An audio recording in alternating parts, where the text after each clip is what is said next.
Hi, my name is Jim, and our company is Vantage Property Management. In today's session, we want to go over some of the more common mistakes that you can make as a landlord as far as your interface with the tenants. Most importantly is you want to treat this landlord-tenant relationship on a business, professional level. Be frank with you, the tenants aren't looking for a buddy. They're looking for a professional landlord that if they have issues, they can contact you and get a concise answer in a reasonable amount of time. The next item, and I could do seminars on these next three, neglecting to properly screen prospective tenants prior to signing the lease. I just get horror stories every day from owners that have just moved someone in, and yeah, they had an application and maybe they checked a previous landlord reference, but there's just so much important information to be garnered right now through proper tenant screening. I'm talking professional credit reporting, nationwide criminal background checks, civil court background checks, of course, sexual predator background checks.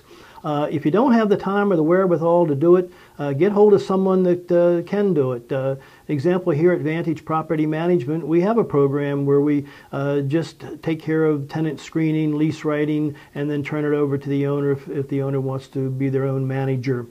The next item is failing to insist that all the terms of the lease be adhered to by both parties. If you've got a good lease, stick to it. It was there for a reason, to let the tenant know what their rights and obligations are and your rights and obligations are. If you want to change something in the lease, that's fine, but get it in writing and both people sign it. This would be something like, oh, we had said no pets, now we're going to allow pets, or the tenant would like to paint a bedroom.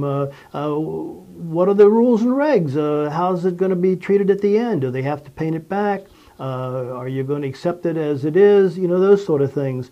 And of course, the last item, which kind of falls into some of the other things we're talking about here, is the landlord's neglect to do routine inspections throughout the course of the lease.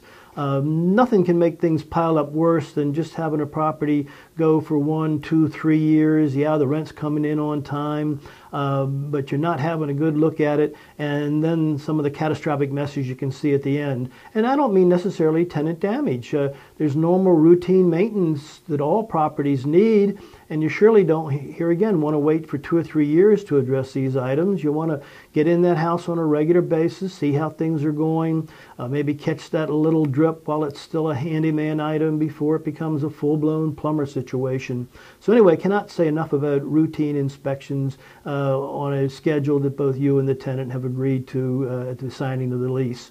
Hopefully some of these tips will be helpful. If you have some more questions in this area, feel free to give us a call here at Vantage Property Management.